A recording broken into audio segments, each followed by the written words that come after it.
नमस्कार। आज हम मानव स्वभाव की गहराइयों और समाज के सामने जो बड़ी चुनौतियां हैं उन पर थोड़ी बात करेंगे। हाँ। हमारे पास एक किताब है, हम्म। उसके चौथे अध्याय से कुछ अंश हैं हम्म। और ये इन विषयों पर एक कह सकते हैं काफी अनूठा नजरिया पेश करते हैं। बिल्कुल। तो आज कोशिश यही रहेगी कि हम इस नजरिए को समझें। मतलब इंसान का असल स्वभाव है क्या और हमारी जो सामूहिक मुश्किलें हैं वो इससे कैसे जुड़ी हुई हैं। चलिए एक दिलचस्प सवाल से शुरू करते हैं। हाँ। क्या इंसान का मूल उद्देश्य सिर्फ जिंदा रहना है, सर्वाइवल, हाँ, ये बड़ा सवाल है। या कुछ और भी है? ये जो स्रोत है हमारे पास, ये इसका एक थोड़ा चौंकाने वाला जवाब देता है। अच्छा। हाँ, तो चलिए इसी पर आगे बढ़ते हैं। देखिए, स्रोत का जो मुख्य तर्क है वो ये है कि हमारा असली मतलब बुनियादी स्वभाव वो महज जीवित रहना नहीं है। अच्छा। बल्कि कुछ और है जिसे वो दिव्यता या शुद्ध प्रेम कहते हैं। उसको व्यक्त करना है। हाँ हाँ, ये बात थोड़ी थोड़ी अलग लगती है ना। हाँ, बिल्कुल। क्योंकि आमतौर पर तो हम यही मानते हैं कि भाई सर्वाइवल इंस्टिंक्ट मतलब जिंदा रहने की जो प्रवृत्ति है वही सबसे गहरी है, वही सबसे बेसिक है। हाँ। सही। इसको समझाने के लिए ना स्रोत एक बहुत बहुत दमदार उदाहरण देता है। क्या? सोचिए एक घर में आग लगी है और अंदर एक बच्चा फंसा है। तो अक्सर क्या होता है, लोग बिना एक पल सोचे अपनी जान की परवाह किए बिना उसे बचाने कूद पड़ते हैं। हाँ, ऐसा होता है। स्रोत कहता है कि ऐसे जो निर्णायक पल होते हैं ना, उनमें हम वो कैलकुलेशन नहीं करते कि भाई मेरे बचने की कितनी संभावना है। हाँ, हिसाब किताब नहीं लगा। नहीं, हम बस अपने सच्चे स्वभाव के अनुसार काम करते हैं। उस लम्हे में ये मायने नहीं रखता कि हम अगले 20 साल जिएंगे या सिर्फ 20 मिनट। अच्छा। सवाल ये नहीं रह जाता कि क्या हम जिएंगे, बल्कि ये बन जाता है कि हम कैसे जिएंगे, मतलब किस मूल्य के साथ। और यहीं पर ये नजरिया जो पारंपरिक बायोलॉजिकल सोच है या विकासवादी सोच, उसे सीधी चुनौती देता है। बिल्कुल। आमतौर पर तो यही माना जाता है कि भाई आत्मसंरक्षण, सेल्फ प्रेजर्वेशन, वो सबसे ऊपर है। हाँ। लेकिन इस किताब का कहना है कि वो जो चरम संकट के क्षण होते हैं उनमें तर्क पीछे छूट जाता है। आत्मा की आवाज, वो गहरी पुकार, वो हावी हो जाती है। शायद इसलिए कि उस पल में हमें अपने अस्तित्व के मिट जाने का डर नहीं रहता। मतलब एक गहरे स्तर पर आत्मा को शायद ये एहसास होता है कि हमारा जो असल सार है वो तो हमेशा रहेगा। अच्छा। इसलिए जिंदा रहने या न रहने का सवाल ही वो गौण हो जाता है, सेकेंडरी हो जाता है। ये वाकई सोचने वाली बात है। और फिर ये सवाल उठता है, जैसा कि स्रोत भी इशारा करता है, कि अगर ये हमारा सच्चा स्वभाव है जो ऐसे मुश्किल पलों में उभर आता है, तो फिर हम अपनी रोजमर्रा की जिंदगी में मतलब सामान्य पलों में इस अंदरूनी आवाज से इतने कटे हुए क्यों महसूस करते हैं? हाँ, ये बड़ा सवाल है। क्यों ज्यादातर समय हम जीवन की छोटी मोटी चिंताओं में, कंपटीशन में, या कहें कि एक भूल भुलैया में ही खोए रहते हैं? स्रोत इसका कोई सीधा सपाट जवाब तो नहीं देता, पर इशारा यह है कि शायद हम भूल गए हैं। समाज है, हमारी परवरिश है, हमारी बनाई हुई व्यवस्थाएं हैं, ये सब मिलकर हमें हमारे मूल स्वभाव से जैसे दूर ले जाती हैं। हाँ। हम बाहरी चीजों में इतने उलझ जाते हैं कि अंदर की आवाज सुनना ही जैसे बंद कर देते हैं। सही। ये ऐसा है जैसे कोई साज है, उसकी धुन बज तो रही है पर बाहर इतना शोर है कि वो सुनाई नहीं दे रही। बिल्कुल सही कहा। और स्रोत तो यहाँ तक कहता है कि अगर हम सब, हर इंसान, हर पल अपनी आत्मा की प्रेरणा को सुनने लगे और उसके अनुसार जीने लगे, मतलब हर पल को उसी जलते हुए घर वाले पल की तरह जिए जहां हम बिना सोचे अपने अंदर की अच्छाई से जुड़ जाते हैं, अच्छा, तो हम सचमुच रातों रात इस धरती पर स्वर्ग बना सकते हैं। ये सुनने में तो बहुत बहुत आदर्शवादी लगता है। हाँ, लगता तो है, लेकिन इसके पीछे का जो भाव है वो गहरा है। ये रोजमर्रा की जिंदगी में उस दिव्यता को, उस प्रेम को, उस निस्वार्थ भाव को उतारने की बात है। और दिलचस्प बात यह है कि स्रोत ये भी बताता है कि ऐसा नहीं है कि कोई ऐसा कर नहीं रहा। अच्छा। हाँ, कुछ लोग हैं दुनिया में जो सचेत रूप से, कॉन्शियसली इस जागरण यानी अवेकनिंग में मदद करने का चुनाव कर रहे हैं। वो खुद हर पल अपनी आत्मा की प्रेरणा के अनुसार जीने की कोशिश कर रहे हैं, दूसरों को भी प्रेरित कर रहे हैं, और सबसे जरूरी, खुद एक मिसाल बन रहे हैं। मतलब वो दिखा रहे हैं कि ये मुमकिन है। हाँ, कि ये किया जा सकता है, भले ही मुश्किल हो। हाँ, और अगर हम इसे थोड़े बड़े कैनवस पर देखें तो ये जो जागरण का विचार है, ये व्यक्तिगत बदलाव और सामूहिक विकास की जो अवधारणाएं हैं उनसे जुड़ता है। बिल्कुल। स्रोत हमें ये भी याद दिलाता है कि एक प्रजाति के तौर पर इंसान अभी अपने विकास की यात्रा में बहुत, कह सकते हैं, युवा है।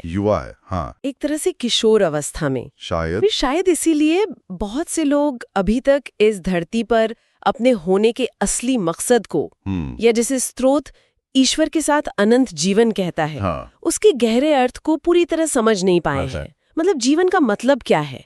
क्या ये सिर्फ यही खत्म हो जाता है, या इसका कोई बड़ा, कोई अनंत आयाम है? सही। इन सवालों पर शायद हमने सामूहिक रूप से उतना सोचा नहीं है, उतना मंथन नहीं किया है। सही कहा। और इसी अधूरी समझ का एक नतीजा, जैसा कि स्रोत बताता है, यह है कि कई लोग अनंत जीवन को या ईश्वर के साथ संबंध को भी एक तरह के लेन देन के चश्मे से देखते हैं। अच्छा, मतलब इनाम या सजा? हाँ, बिल्कुल, इनाम या सजा। जैसे कि भाई अच्छे कर्म करोगे तो स्वर्ग में इनाम मिलेगा, बुरे कर्म करोगे तो नरक में सजा। मानो ईश्वर का साम्राज्य भी किसी मेरिट लिस्ट पर आधारित हो। हाँ हाँ। और क्योंकि उनकी सोच ऐसी है, उन्होंने पृथ्वी पर भी एक ऐसी ही दुनिया बना ली है। मतलब जो पुरस्कार और दंड के सिद्धांत पर चलती है। हमारी न्याय व्यवस्था देख लें, शिक्षा प्रणाली देख लें, यहाँ तक कि पारिवारिक रिश्तों में भी अक्सर यही झलक दिखती है। ये बिंदु बहुत महत्वपूर्ण है, क्योंकि स्रोत का तर्क है कि ये सोच, परम वास्तविकता, जिसे वो अल्टीमेट रियलिटी कहते हैं, उसकी बुनियादी समझ की कमी है, या कहें कि पूरी तरह से गलत समझ है। गलत समझ है। ईश्वर या ब्रह्मांड शायद इस तरह काम नहीं करता कि वो अच्छे बुरे का हिसाब रखकर इनाम या सजा दे। स्रोत के अनुसार वास्तविकता शायद इससे कहीं ज्यादा उदार है, समावेशी है। हाँ। और ये गलत समझ सिर्फ हमारे दिमाग में नहीं रहती, ये हमारे बाहरी सामाजिक, राजनैतिक और आर्थिक ढांचों में साफ झलकती है। बिल्कुल। एक तरह से हमने अपनी अंदरूनी गलतफहमी को ही अपनी बाहरी दुनिया का आधार बना लिया है। और यहीं से एक बहुत बड़ा विरोधाभास खड़ा होता है, जिसकी तरफ स्रोत इशारा करता है। क्या? एक तरफ हम सब चाहते हैं कि मानव प्रजाति बची रहे, फले फूले, हमारा जीवन बेहतर हो।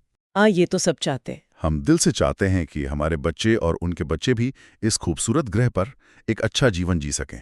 ये हमारी घोषित इच्छा है। हाँ, ये इच्छा तो लगभग यूनिवर्सल है। बिल्कुल। लेकिन फिर दूसरी तरफ हमारे बहुत सारे सामूहिक कार्य, जिस तरह से हम अपने संसाधन इस्तेमाल करते हैं, जिस तरह से हम एक दूसरे से व्यवहार करते हैं, जिस तरह की व्यवस्थाएं हमने बनाई हैं, वे अक्सर इस घोषित इच्छा के ठीक विपरीत परिणाम ला रहे हैं। अच्छा। हम ऐसी चीजें कर रहे हैं जो हमारे अपने अस्तित्व और हमारी आने वाली पीढ़ियों के बेहतर भविष्य की संभावनाओं को लगातार कमजोर कर रही हैं। और यहाँ स्रोत एक जरूरी बात कहता है। क्या? कि ऐसा जानबूझकर नहीं हो रहा है। ऐसा नहीं है कि लोग सुबह उठकर सोचते हैं कि चलो आज धरती को या इंसानियत को थोड़ा और नुकसान पहुंचाते हैं। हाँ, ऐसा तो कोई नहीं सोचता होगा। समस्या व्यक्तिगत दुर्भावना की नहीं है, बल्कि सामूहिक उद्देश्यहीनता की है। उद्देश्यहीनता पर है, मतलब कथनी और करनी में एक बड़ा सामूहिक अंतर है। बिल्कुल। और ये व्यक्तिगत इरादे और सामूहिक परिणाम के बीच का फर्क बहुत मायने रखता है। हाँ। स्रोत के अनुसार अगर मानव जाति वाकई अपनी घोषित इच्छाओं जैसे उन्नति करना, सुखद जीवन जीना, इस ग्रह पर अपना अस्तित्व बनाए रखना, इनको पूरा करना चाहती है, हाँ। तो ये सबसे अहम मुद्दा है जिसका उसे सामना करना है। हमें अपने सामूहिक कार्यों को अपने घोषित सामूहिक इरादों के साथ अलाइन करना होगा, उनमें तालमेल बिठाना होगा। मतलब ज्यादा सचेत होना होगा। हाँ, ज्यादा सचेत, ज्यादा उद्देश्यपूर्ण होना होगा कि हम एक समाज के तौर पर क्या कर रहे हैं और क्यों कर रहे हैं। तो फिर सवाल उठता है कि हमारी मौजूदा व्यवस्थाएं जो हमारे सामूहिक जीवन को आकार देती हैं, क्या वे इस उद्देश्यपूर्णता को दर्शाती हैं? क्या वे हमारे बेहतर भविष्य के लक्ष्य में सहायक हैं? यहाँ स्रोत हमारी वर्तमान व्यवस्थाओं का काफी, कह सकते हैं, कठोर लेकिन शायद ईमानदार मूल्यांकन करता है। अच्छा। चलिए इस पर थोड़ी गहराई से बात करते हैं। हाँ। पहले राजनीतिक व्यवस्थाओं को लें। स्रोत कहता है कि ये लगातार असहमति, टकराव और अव्यवस्था पैदा कर रही हैं। दुनिया भर में देख लीजिए, ऐसा लगता है कि राजनीतिक दल या राष्ट्र आपस में सहमति बनाने या मिलकर काम करने की बजाय एक दूसरे को नीचा दिखाने में ज्यादा ऊर्जा लगा रहे हैं। सही बात है। समाधान कम निकलते हैं। हाँ, समाधान कम हो रहे हैं, झगड़े ज्यादा। और स्रोत शायद ये भी इशारा करता है कि ये जो बाहरी राजनीतिक अव्यवस्था है, वो कहीं ना कहीं हमारे अंदरूनी विभाजन, हमारे सामूहिक उद्देश्यों की स्पष्टता की जो कमी है, हाँ, उसी का प्रतिबिंब है। अगर हम अंदर से ही स्पष्ट नहीं हैं कि हम सब मिलकर क्या हासिल करना चाहते हैं, तो हमारी राजनीतिक व्यवस्थाएं प्रभावी कैसे हो सकती हैं? बिल्कुल सही। फिर आती हैं आर्थिक व्यवस्थाएं। स्रोत का कहना है कि इन्होंने अभूतपूर्व समृद्धि तो पैदा की है, इसमें कोई शक नहीं, लेकिन साथ ही बढ़ती गरीबी और जबरदस्त आर्थिक असमानता को भी जन्म दिया है। ये तो है। कुछ लोगों के पास जरूरत से कहीं ज्यादा है, जबकि करोड़ों लोग बुनियादी जरूरतों के लिए संघर्ष कर रहे हैं। जीवन बहुत सारे लोगों के लिए सुखद होने की बजाय एक कठिन संघर्ष बन गया है। क्या ये उस बेहतर जीवन के लक्ष्य से मेल खाता है जिसका हम दावा करते हैं? ये असमानता अपने आप में एक बड़ा सवाल खड़ा करती है। हाँ। अगर हम मानते हैं, जैसा स्रोत सुझाता है, कि हर इंसान में एक दिव्यता है या समान मूल्य है, तो हमारी आर्थिक व्यवस्थाएं इस मूल्य को कैसे प्रतिबिंबित कर रही हैं? या वे सिर्फ उसी इनाम सजा वाले मॉडल पर चल रही हैं जहां कुछ योग्य लोग सब कुछ पाते हैं और बाकी पीछे छूट जाते हैं? बहुत सही मुद्दा उठाया। आगे बढ़ते हैं स्वास्थ्य सेवा प्रणालियों की ओर। Health care system. हाँ, स्रोत कहता है कि आधुनिक विज्ञान ने अविश्वसनीय तरक्की की है, लेकिन हमारी स्वास्थ्य सेवा प्रणालियां इन आधुनिक दवाओं और सेवाओं तक सभी की समान पहुंच सुनिश्चित करने में अक्सर अपर्याप्त साबित होती हैं। हाँ, एक्सेस का इशू है। एक्सेस का बहुत बड़ा इशू है। अच्छी स्वास्थ्य सेवा अभी भी बहुत से लोगों के लिए एक लग्जरी है, बुनियादी अधिकार नहीं। ये फिर से उसी असमानता की कहानी कहता है। हाँ, और ये सीधे जीवन के मूल्य से जुड़ा है। बिल्कुल। अगर हम वाकई मानते हैं कि हर जीवन कीमती है, तो स्वास्थ्य जैसी बुनियादी चीज तक पहुंच इतनी असमान क्यों है? सही। ये फिर से हमारे घोषित मूल्यों और हमारी व्यवस्थाओं के वास्तविक परिणामों के बीच के अंतर को दिखाता है। हाँ, फिर बात आती है सामाजिक व्यवस्थाओं की। स्रोत का मूल्यांकन है कि ये भी अधिकाधिक कलह, असमानता और अन्याय पैदा कर रही हैं। ये कैसे? हम समाज में जाति, धर्म, लिंग, नस्ल के आधार पर बढ़ते विभाजन, तनाव और नफरत को देख सकते हैं। हाँ, ये तो दिख रहा है। क्या ये व्यवस्थाएं हमें एक दूसरे के करीब ला रही हैं या दूर ले जा रही हैं? और ये सामाजिक विभाजन अक्सर उन गहरी मान्यताओं से जुड़े होते हैं कि हम कौन हैं और वे कौन हैं। हाँ। जो फिर से उस इनाम सजा वाली या हम सही तुम गलत वाली मानसिकता से उपज सकते हैं, जिसका स्रोत जिक्र करता है। सही। एकता के बजाय अलगाव को बढ़ावा मिलता है। हाँ। और शायद सबसे ज्यादा चिंताजनक और दुखद बात जो स्रोत उजागर करता है, वो हमारी आध्यात्मिक या धार्मिक प्रणालियों के बारे में है। अच्छा। स्रोत कहता है कि कई जगहों पर इन्होंने शांति और प्रेम सिखाने के बजाय कड़वी धार्मिक कट्टरता, चौंकाने वाली असहिष्णुता, व्यापक क्रोध, गहरी नफरत और यहां तक कि आत्मन्यायोचित हिंसा, मतलब सेल्फ राइचस वायलेंस, उसको बढ़ावा दिया है। ये तो बहुत बहुत चिंता की बात है ना? हाँ। जिन प्रणालियों से हमें मार्गदर्शन, एकता और गहरे अर्थ की उम्मीद थी, वे खुद ही कई बार विभाजन और पीड़ा का कारण बन गई हैं। ये वास्तव में एक विडंबना है ना? और स्रोत यहाँ ये भी स्वीकार करता है कि ऐसा नहीं है कि हम इन सब समस्याओं से अनजान हैं, हम अंधे नहीं हैं। स्रोत के शब्दों में कहें तो हम में से ज्यादातर लोग इन चीजों को लेकर जागे हुए हैं। हम इन्हें स्पष्ट रूप से देख रहे हैं। अखबारों में, न्यूज में, अपने आसपास हमें ये सब दिखाई देता है। हाँ, बिल्कुल। तो यहाँ मुद्दा सिर्फ समस्याओं को गिनना नहीं है।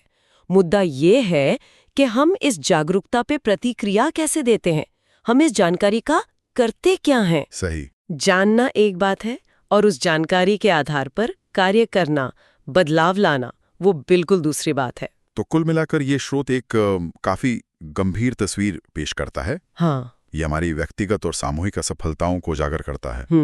लेकिन महत्वपूर्ण बात यह है कि यह निराशाजनक होकर खत्म नहीं होता। अच्छा। ये हमें वापस उसी मूल विचार की ओर ले जाता है, मानव स्वभाव की गहराई। हाँ। उस शुद्ध प्रेम या दिव्यता की ओर जो संकट के क्षणों में प्रकट होती है।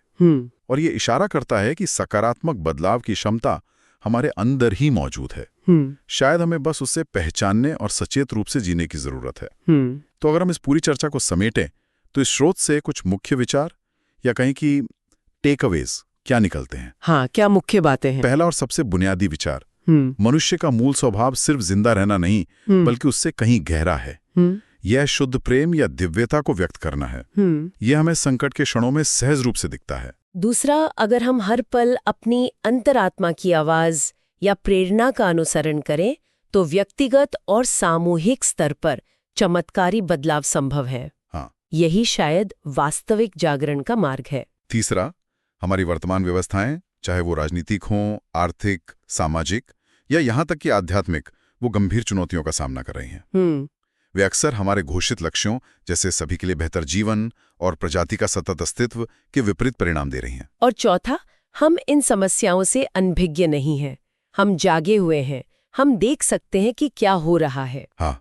लेकिन असली चुनौती इस जागरूकता को सामूहिक, उद्देश्यपूर्ण कार्यवाही में बदलने की है, ताकि हमारे कर्म हमारे नेक इरादों के साथ तालमेल बिठा सकें। वाकई आज की ये पड़ताल हमें मानव स्वभाव, हमारी चुनौतियों और संभावनाओं पर एक बहुत ही अनूठा और सोचने पर मजबूर करने वाला दृष्टिकोण देती है। हाँ, ये हमें परंपरागत सोच के दायरों से बाहर निकलकर देखने के लिए प्रेरित करती है। बिल्कुल। और ये स्रोत हमें अंत में गहरे प्रश्न के साथ छोड़ जाता है, जिस पर शायद हम सबको मनन करना चाहिए। क्या? अगर हमारा मूल स्वभाव वास्तव में प्रेम और दिव्यता है, जैसा कि ये किताब दावा करती है, तो हम व्यक्तिगत और सामूहिक रूप से इस स्वभाव को अपने रोजमर्रा के जीवन में, अपनी बातचीत में, अपने काम में और अपनी बनाई हुई व्यवस्थाओं में लगातार और सचेत रूप से कैसे प्रकट कर सकते हैं। हम उस जलते हुए घर वाले पल की स्पष्टता, करुणा और निस्वार्थता को अपनी सामान्य जिंदगी का हिस्सा कैसे बना सकते हैं। सचमुच ये अपने आप में एक शक्तिशाली विचार है जिस पर चिंतन किया जा सकता है। हाँ, शायद यहीं से वास्तविक बदलाव की शुरुआत होती है, पहले अंदर फिर बाहर।